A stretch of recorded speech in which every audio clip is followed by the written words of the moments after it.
Pozdrav svima, u ovom videu ću pričati o serijalu kriminalističkih psiholoških trilera o Robertu Hunteru. Pisac ovog serijala je Chris Carter i serijal se trenutno sastoji od 12 knjiga. Glavna tema serijala su serijske ubice. Sa svakom novom knjigom upoznajemo novog serijskog ubicu, a Robert Hunter zajedno sa svojim kolegom Carlosom Garcijom pokušava da ga zaustavi. U odjelu za pljačke i ubistva Hunter je član posebne jedinice za teška ubistva formirane da rješava samo slučajeve serijskih i posebno okrutnih slučajeva ubistava koji zahtijevaju obimnu istragu i posebnu stručnost. A Hunter u toj jedinici ima još specijaliziraniji zadatak. Zahvaljujući obrazovanju iz psihologije kriminalnog ponašanja, dodjeljuju mu se slučajevi u kojima počinitelji primjenjuju izuzetnu brutalnost i sadizam. Odjel za takve slučajeve se zove ultranasilni. Robert Hunter ima problema sa nesanicom koji je započeo veoma rano. Potaknula ju je majčina smrt kada je imao samo 7 godina. Noćne more koje je imao bile su toliko strašne da je njegov mozak uključio odbrambeni mehanizam koji ga je većinu noći držao budnim. I zato je, umjesto da spava, pomamno čitao. Knjige su postale njegovo utočište, njegov neosvojiv dvorac, sigurno mjesto kroz čiju kapiju nisu mogle prodrijeti užasne noćne more. Oduvijek je bio drugačiji, nadareniji od drugih. U dobi od 12 godina primljen je u školu za nadarene kao učenik 8. razreda, prednjačeći 2 razreda pred ostalim 14-godišnjacima. Prije navršene 15. godine savladao je cijeli školski program, saževši 4 godine srednje škole u samo 2. Sa preporukom svojih profesora i posebnom pohvalom ravnatelja primljen je na Stanford kao posebno nadaren učenik. Odlučio je studirati psihologiju i na sveučilištu je dobivao jednako impresivne ocjene, te je prije svog 23. rođendana dobio doktorsku diplomu iz analize i biopsihologije kriminalnog ponašanja. Njegov diplomski rad Napredna psihološka studija kriminalnog ponašanja je postao obavezna literatura FBI-evog Nacionalnog centra za analizu nasilnih zločina i njegovog odjela za behaviorističku analizu. 2 sedmice nakon primitka doktorske diplome, svijet mu se po drugi put srušio. Njegov otac, koji je u to vrijeme radio kao zaštitar u podružnici Američke banke u središtu Los Angelesa, teško je ranjen tokom pljačke koja je eskalirala u obračun nalik onima na divljem zapadu. Noćne more i nesanica vratile su se u punom obimu i od tada ga više nisu napuštale. U nastavku videa ću izdvojiti 5 knjiga koje se po meni izdvajaju u odnosu na ostale. Neću puno pričati o njima pošto je tema ista u svakoj, a i da izbjegnemo spoilere. Knjiga Krvnik donosi sljedeću priču.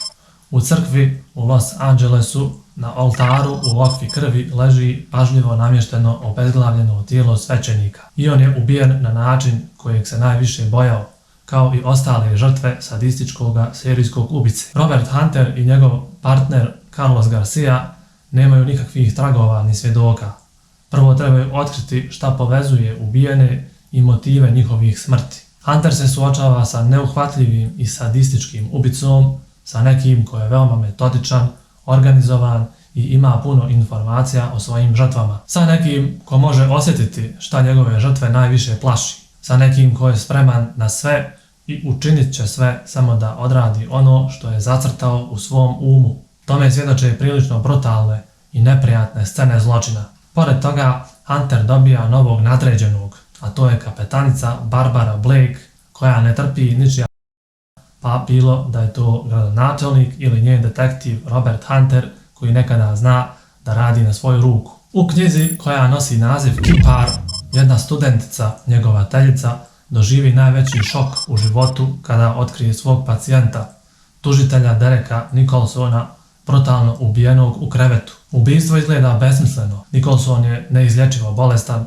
ostalo mu je još samo par sedmica života, ali ono što najviše šokira detektiva Roberta Huntera je posjetnica koju im je ostavio ubica. Hunter i njegov partner Garcia nimalo ne sumnjaju u to da ubica pokušava komunicirati sa policijom, ali šta je njegova skrivena poruka? Tada nalaze drugu žrtvu i novu posjetnicu. Prisiljen na neugodnu saradnju sa tvrdoglavom istražiteljicom Alice, Hunter mora brzo spojiti sve dijelove slagalice prije nego što kipar dovrši svoje remek djelo. U knjizi Zlotvor, nakon bizarne nesreće u ruralnom Wyomingu, šerifov ured uhiti muškarca pod sumnjom da je ubica, no dalja istraga dolazi do još užasnijeg otkrića. Serijskog ubice koji je u posljednjih 25 godina otimao, mučio i sakatio žrtve diljem cijelih Sjedinjenih Država. Osumnjičenik tvrdi da je samo pijun u golemom labirintu obmane i laži. Može li mu se vjerovati? Slučaj se odmah predaje FBI-u, no i FBI je prisiljen zatražiti pomoć izvana.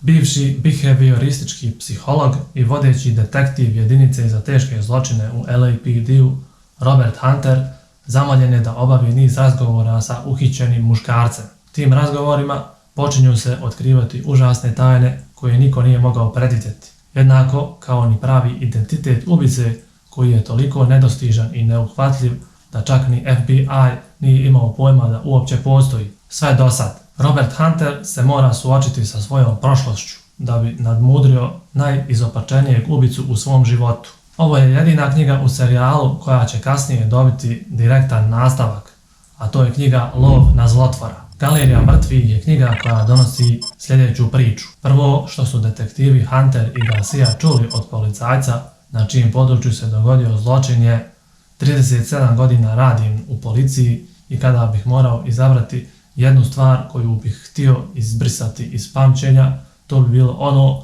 što se nalazi tamo u onoj prostoriji. Kada vide o čemu se radi, i oni će se složiti sa tim, iako iza sebe imaju prilično iskustvo u takvim slučajevima. U potpuno neočekivanom slijedu događaja, detektivi udružuju svoje snage sa FBI-em radi hvatanja ubice čije lovno područje nema granica. To je psihopat koji obožava ono što radi, jer za njega ubistvo nije samo ubistvo, već umjetnička forma. Dobrodošli u Galeriju mrtvih. Opis knjige krvlju zapisano kaže sljedeće: serijski ubica ne preža ni od čega.